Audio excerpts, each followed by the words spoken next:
Hello class 11th। आज हमारी तीसरी क्वांटम संख्या के बारे में हम बात करेंगे जो कि है चुंबकीय क्वांटम संख्या। तो इस संख्या को हम m द्वारा प्रदर्शित करते हैं। ठीक है ना। नोट्स आप वीडियो को सुनते हुए बनाना। तो जो चुंबकीय क्वांटम संख्या या मैग्नेटिक क्वांटम नंबर है उसे हम m द्वारा प्रदर्शित करते हैं। ठीक है ना। ये इस क्वांटम संख्या का वैज्ञानिक लेंडे ने बताया था इसके बारे में। ठीक है ना। अगर हम बात करें कि चुंबकीय क्वांटम संख्या के बारे में किस वैज्ञानिक ने कहा था, तो इस क्वांटम संख्या का जो आविष्कार है वो आविष्कार वैज्ञानिक लेंडे LANDE लेंडे ने किया था। ठीक हो गया। तीसरा कि ये जो क्वांटम संख्या है ये हमें बताती क्या है, तो हम कहते हैं कि यह क्वांटम संख्या परमाणु में कक्षक के बारे में बताता है। कक्षक के बारे में बताती है। ठीक हो गया ना।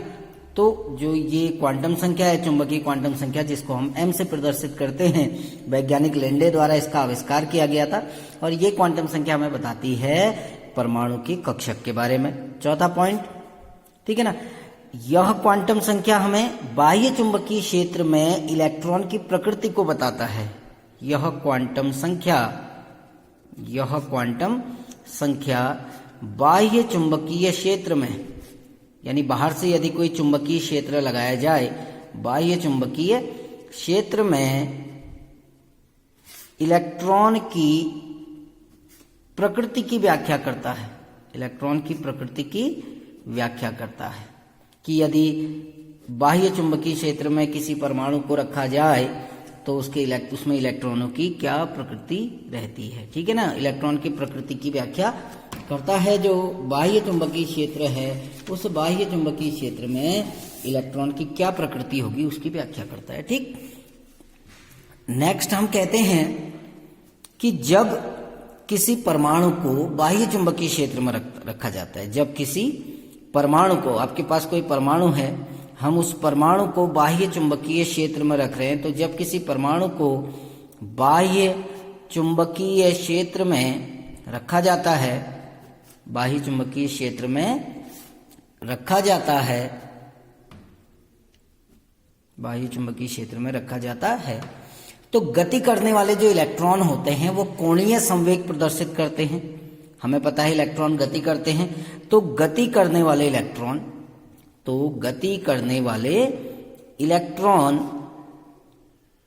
एक संवेग प्रदर्शित करते हैं। तो गति करने वाले इलेक्ट्रॉन एक कोणीय संवेग प्रदर्शित करते हैं। कोणीय संवेग आपको बताया था, तो एक कोणीय संवेग प्रदर्शित करते हैं। कोणीय संवेग प्रदर्शित करते हैं और जब कोणीय संवेग प्रदर्शित करते हैं तो एक चुंबकीय क्षेत्र उत्पन्न होता है और चुंबकीय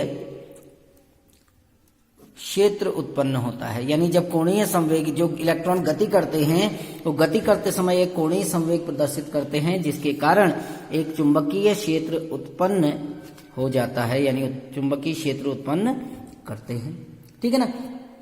तो इस बाह्य चुंबकीय क्षेत्र के प्रभाव में, ये जो चुंबकीय क्षेत्र उत्पन्न हुआ, इस चुंबकीय क्षेत्र के प्रभाव में, मैं पूरा लिख रहा हूं, इस चुंबकीय क्षेत्र के प्रभाव में, ये जो चुंबकीय क्षेत्र उत्पन्न हुआ है इसके प्रभाव में, ठीक है ना, जो परमाणु में जो उपकोष हैं, प्रभाव में परमाणु के उपकोष हमने कल बताए थे कौन कौन से होते हैं, sp-df। तो परमाणु के उपकोष एक या अधिक भागों में विभक्त हो जाते हैं। अधिक भागों में विभक्त हो जाते हैं। ठीक है ना।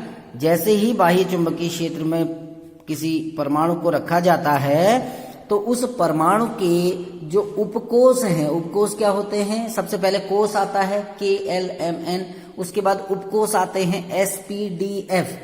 तो जो उपकोष होते हैं वो बाह्य चुंबकीय क्षेत्र की उपस्थिति में एक या एक से अधिक भागों में विभक्त हो जाते हैं। ठीक है ना। यह जीमान प्रभाव कहलाता है। एग्जाम में पूछा जाएगा जीमान प्रभाव क्या होता है, यह जीमान प्रभाव कहलाता है। ठीक है ना, कि परमाणु के जो उपकोष हैं उनका चुंबकीय क्षेत्र की उपस्थिति में टूटना वो कहलाता है जीमान प्रभाव। और यदि विद्युत क्षेत्र लगाया जाए तो वो स्टार्क प्रभाव कहलाता है। समझना उसको, हमने परिभाषा दी, चुंबकीय क्षेत्र के प्रभाव में परमाणु के उपकोष एक या अधिक भागों में विभक्त हो जाते हैं, यह जीमान प्रभाव कहलाता है। यदि चुंबकीय क्षेत्र के स्थान पर वैद्युत क्षेत्र के प्रभाव में परमाणु के उपकोष एक या अधिक भागों में विभक्त हो जाते हैं तो उसको हम कहते हैं स्टार्क प्रभाव। यानी यदि हम परमाणु को विद्युत क्षेत्र में रखें तो परमाणु के जो उपकोष हैं वो अन्य भागों में विभाजित हो जाते हैं, उसको स्टार्क प्रभाव कहते हैं। ठीक हो गया ना। तो ये जो उपकोष जो विभाजित होते हैं उसको हम चुंबकीय क्वांटम संख्या से निकालते हैं। ठीक है ना। अब चुंबकीय क्वांटम संख्या को m से प्रदर्शित करते हैं। m का मान जो होता है वो प्लस माइनस l होता है, यानी m का मान किस पर निर्भर करता है, l के मान पे, और शून्य के साथ। ठीक है ना। अभी समझाता हूं कैसे आप इसको समझोगे। जैसे यदि हमको n बराबर 5 दिया है, सपोज करो n बराबर 5 दिया है, मुख्य क्वांटम संख्या का 5 दिया है ना मान, तो l के कितने मान होंगे, देखिए l का मान होगा 0, 1, 2, 3, 4, n से 1 कम तक जाता है ना।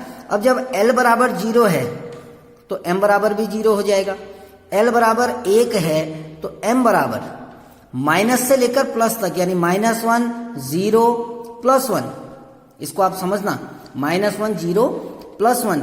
जब l बराबर 2 होगा तो m बराबर हो जाएगा -2, -1, 0, +1, +2, प्लस माइनस l है। जो l का मान होगा माइनस से लेकर प्लस तक जाओगे, इंक्लूडिंग 0 को आप इंक्लूड करोगे। ऐसे l बराबर 3 है तो m बराबर हो जाएगा -3, -2, -1, 0, +1, +2, +3। ठीक है ना। ऐसे l बराबर 4 है तो m बराबर क्या हो जाएगा, -4, -3, -2, -1, 0, +1, +2, +3, +4। यानी कहने का मतलब है l का जो मान होगा वो माइनस से प्लस तक जाएगा, इंक्लूडिंग 0, यानी उसमें बीच में 0 भी इंक्लूड होगा। तो ये हम इस तरीके से जो हमारा चुंबकीय क्वांटम संख्या है उसका मान निकालते हैं। देखिए एग्जांपल बताता हूं। आपके कोष कितने हैं, देखिए आप ध्यान से समझना। कोष हैं K, L, M और N, 4 कोष हैं। अब N का क्या मान होता है, देखिए सबसे पहले K के लिए N का मान 1 होता है, L कोष के लिए 2 होता है, M कोष के लिए 3 होता है और N कोष के लिए कितना होता है, 4। ये मैं पढ़ा चुका हूं पहले। अब L के मान हम लेंगे। देखिए L का मान यहां तो 0 हो जाएगा, यहां क्या हो जाएगा 0 और 1, यहां हो जाएगा 0, 1, 2 और यहां हो जाएगा 0, 1, 2, 3। अब देखिए हमको m का मान निकालना है। तो जब l का मान 0 है, क्योंकि m का मान l पे निर्भर करता है, l का मान 0 है तो m का मान भी कितना हो गया, 0। अब यहाँ l के 2 मान हैं, 0 और 1। तो जब l बराबर 0 होगा तो m बराबर भी 0, l बराबर 1 है तो m का मान -1, 0, +1 हो गया ना। यहाँ 3 मान है, देखो 0, 1, 2। तो जब l बराबर 0 होगा तो m बराबर भी 0, l बराबर 1 है तो m बराबर -1, 0, +1, और जब l बराबर 2 है तो ये हो जाएगा -2, -1, 0, +1, +2। इसी प्रकार अन्य में भी आप निकाल के देख सकते हैं। ठीक है ना।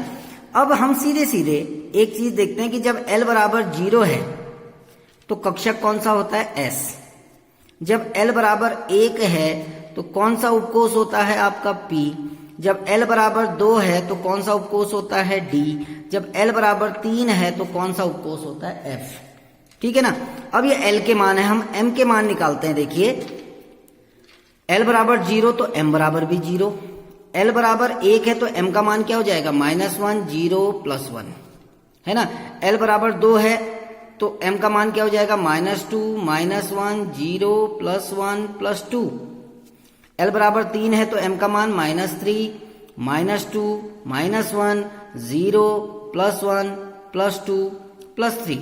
अब देखिए S जो उपकोष है, जब हम परमाणु को बाह्य चुंबकीय क्षेत्र में रखते हैं तो S उपकोष जो है वो एक भाग में विभाजित होता है केवल, इसीलिए चुंबकीय क्वांटम संख्या का कितना मान है 1। जब P उपकोष को हम चुंबकीय क्षेत्र में रखते हैं या परमाणु को, तो परमाणु को जब चुंबकीय क्षेत्र में रखते हैं तो उसका जो P उपकोष है वो 3 कक्षकों में बढ़ जाता है। देखिए 3 मान आ रहे हैं, तो जब आप अभी आगे पढ़ेंगे तो हम 3 बॉक्स बनाते हैं P कक्षक के लिए, ऐसे Px, Py, Pz। तो जब हम परमाणु को बाह्य चुंबकीय क्षेत्र में रखते हैं तो जो उसका P उपकोष है वो 3 भागों में बढ़ जाता है। D उपकोष 5 भागों में बढ़ जाता है, 1 2 3 4 5 मान है तो 5 भागों में, इसीलिए D को जब हम दिखाते हैं तो ऐसे दिखाते हैं, 5 ब्लॉक बनाते हैं। F उपकोष जो है वो 7 भागों में टूटता है, इसीलिए 7 मान आए हैं। देखिए F के आप 1 2 3 4 5 6 7। इसको आप धीरे धीरे समझेंगे कि जब हम किसी परमाणु को, आप ये समझिए हमने किसी परमाणु को बाह्य चुंबकीय क्षेत्र में रखा तो उसका जो S उपकोष है वो नहीं टूटता है, क्योंकि M के मान कितना आ रहे हैं 0, तो S उपकोष का विपाटन या विभाजन नहीं होता है। P उपकोष 3 भागों में टूट जाता है, D उपकोष 5 भागों में टूट जाता है, F उपकोष 7 भागों में टूट जाता है। तो जो कक्षक हैं उन कक्षकों का जो विपाटन है, उनका टूटना, वो हम बताते हैं किसके द्वारा, जो हमारी चुंबकीय क्वांटम संख्या है। Thank you.